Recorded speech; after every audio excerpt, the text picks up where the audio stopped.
आँखा फरफराउँदा कहिले इग्नोर गर्ने अनि कहिले डक्टरलाई देखाउने त? नमस्कार, म डाक्टर सोनिया बराइली जर्मनीबाट। पार्ट 1 मा मैले आँखा फरफराउने कमन कारणहरू बताएको थिएँ। अब आज कुरा गरौँ यस्तो हुँदा गर्ने चाहिँ के त? सबैभन्दा पहिला राम्रोसँग सुत्ने प्रयास गर्नुहोस्, पानी पर्याप्त पिउनुहोस्, कफी अनि इनर्जी ड्रिङ्क सकेसम्म कम गर्नुहोस्, मोबाइल वा ल्यापटप धेरै हेर्नुहुन्छ भने बिच बिचमा आँखालाई रेस्ट दिनुहोस्। एउटा सजिलो रुल छ 20-20-20 रुल, जस्तै हरेक 20 मिनटमा 20 सेकेन्डको लागि टाढाको कुनै वस्तु हेर्नुहोस्। यसले गर्दाखेरि चाहिँ आँखामा स्ट्रेन कम गर्न मद्दत गर्छ। आँखामा सुक्खपन छ भने आई डक्टरको सल्लाहमा लुब्रिकेटिङ आई ड्रप्स प्रयोग गर्न सकिन्छ।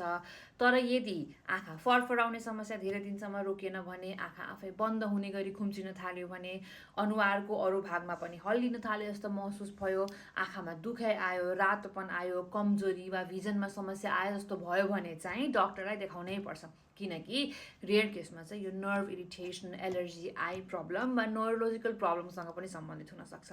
त्यसैले सामान्य भए चाहिँ लाइफस्टाइललाई सुधार्नुहोस्, तर केही लामो समयसम्म रहिरह्यो भने चाहिँ यसलाई इग्नोर नगर्नुहोस्।